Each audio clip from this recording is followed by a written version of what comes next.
Brandis, a few items are generating intense debate among city council members and Mayor Lori Lightfoot.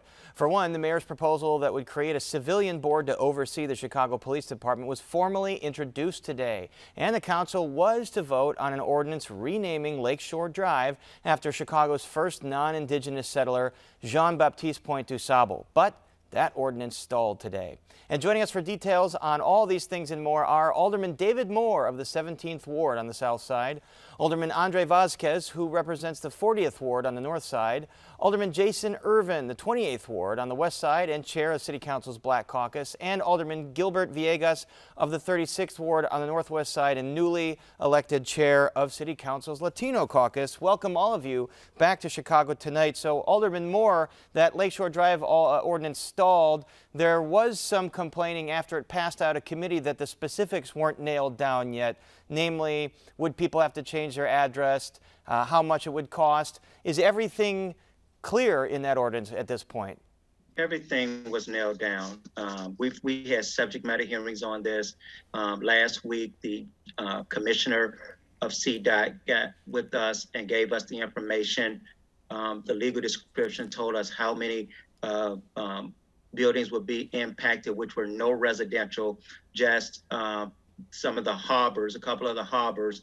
And then when they talked about the museums, what they found out as they were digging, all of the museum addresses were incorrect anyway. You got McFetridge Drive, which is supposed to be named Museum Drive, and neither of the museums should not even have a Lakeshore Drive address. So when they're talking this is just unfortunately another show of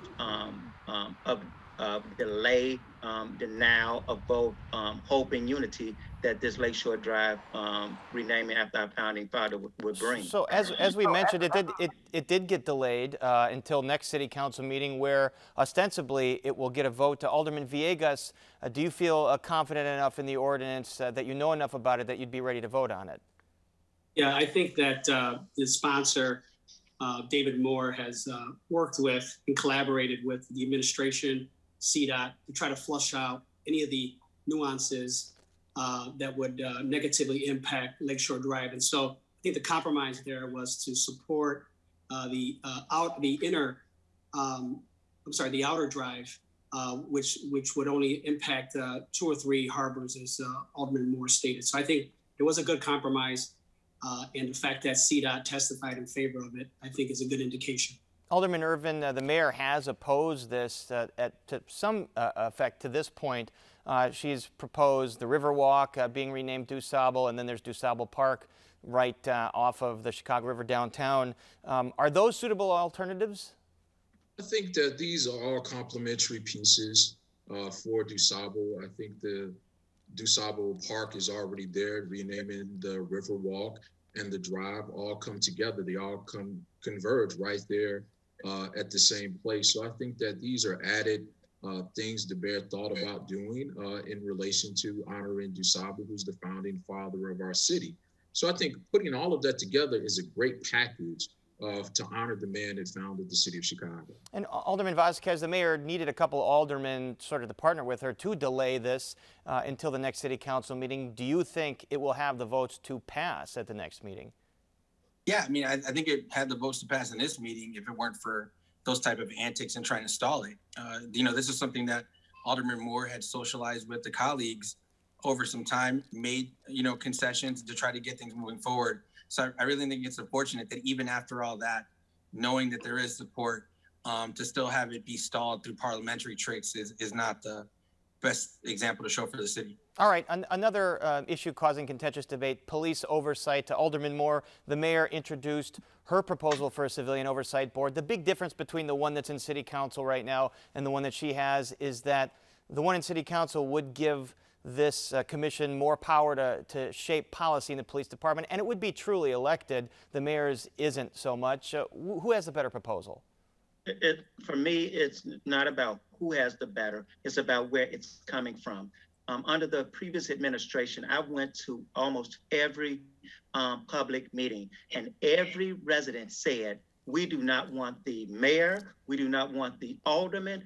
We want this to come from the community. And I've stated from day one under the previous administration and under this administration, if it's not coming from the community, I'm not supporting it. So it's not about whether it's the better one. It's listening to the voice of the community. And so if the voice of community is saying this is the ordinance we want, that's the ordinance that I'm supporting. What are you hearing from your community about the mayor's ordinance?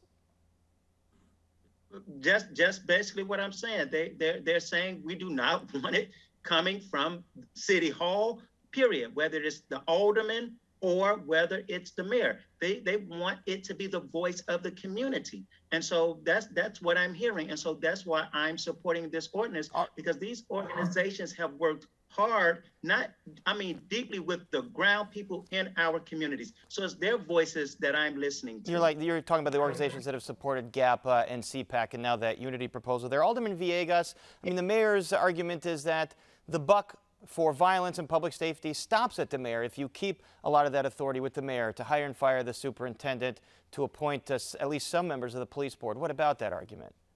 Well, I think we finally have something to take a look at. The fact that you had GAPA and CPAC negotiating against themselves. Now you see an ordinance that's been put forward by the administration, where you can take a look at and have a side-by-side comparison of both the ECPS compromise GAPA CPAC ordinance and what the mayor has introduced. But prior to that, both organizations were in essence negotiating against themselves. So I think that this is finally a good step, and now they'll have some good, healthy debate to kind of figure out the pros and cons from both ordinances. Alderman Ervin, neither ordinance really gives the board the power, at least at this point, to hire and fire the superintendent. So the compromise ordinance would have a referendum and voters decide that. What do you think? Should a civilian review board have that power to hire and fire the superintendent? I think that for a municipality, the primary goal of a municipality is to protect the health, safety, and welfare of its citizens, and policing is a heavy part of that. I do believe that the corporate authority should have the ability to hire and fire its police superintendent, since that's where we spend the bulk of our money, that's where we spend the bulk of our resources. When you say corporate authority, do you mean the mayor or the executive branch? I think the mayor, in conjunction with the city council, we are the corporate authority. So I just want to be clear about that. My original proposal with GAPA, I wholeheartedly support. I am happy to see that the mayor put something on the table. I think, as Alderman Villegas said, it needs to go through the legislative process, just as the other ordinances will go through the legislative process. And through this process, I believe that we will come out with something that is better than where we started, and again, gives the proper perspective for citizen input, as well as that of the elected leadership. So I'm hopeful that we'll have that conversation in the coming days. Alderman Vasquez, what about that? Is the mayor's proposal perhaps a starting point for negotiations between that and the compromise proposal out in City Council, or do you want to stick firmly with the proposal that already exists? I think we stick firmly with what exists, because looking at the fact that the mayor stalled us from actually moving forward on ECPS for months to, in effect, just have a copy-paste job of what GAPA looked like a year ago, except for community input. I think it's disrespectful to all the people that have been trying to move things forward. And for someone who likes to speak about aldermanic prerogative, this legislation is mayoral prerogative. It's basically her calling the shots on everything. It's not what the people want. It doesn't make us any safer. And when you think about wearing the jacket, we're talking about Anjanette Young, Adam Toledo, Anthony Alvarez. So there's plenty of examples why the administrative and the executive branch should not call that shot, and why we need civilian control and a civilian body to actually make those decisions, write the policies, and have those powers. All right, we're going to have to leave it there for right now, but we'll be joined again by the alderman later in the program to discuss a controversial plan to put apartments next to an asphalt plant, among other things. But for now, our thanks to Alderman David Moore, Andre Vasquez, Jason Ervin, and Gilbert Villegas.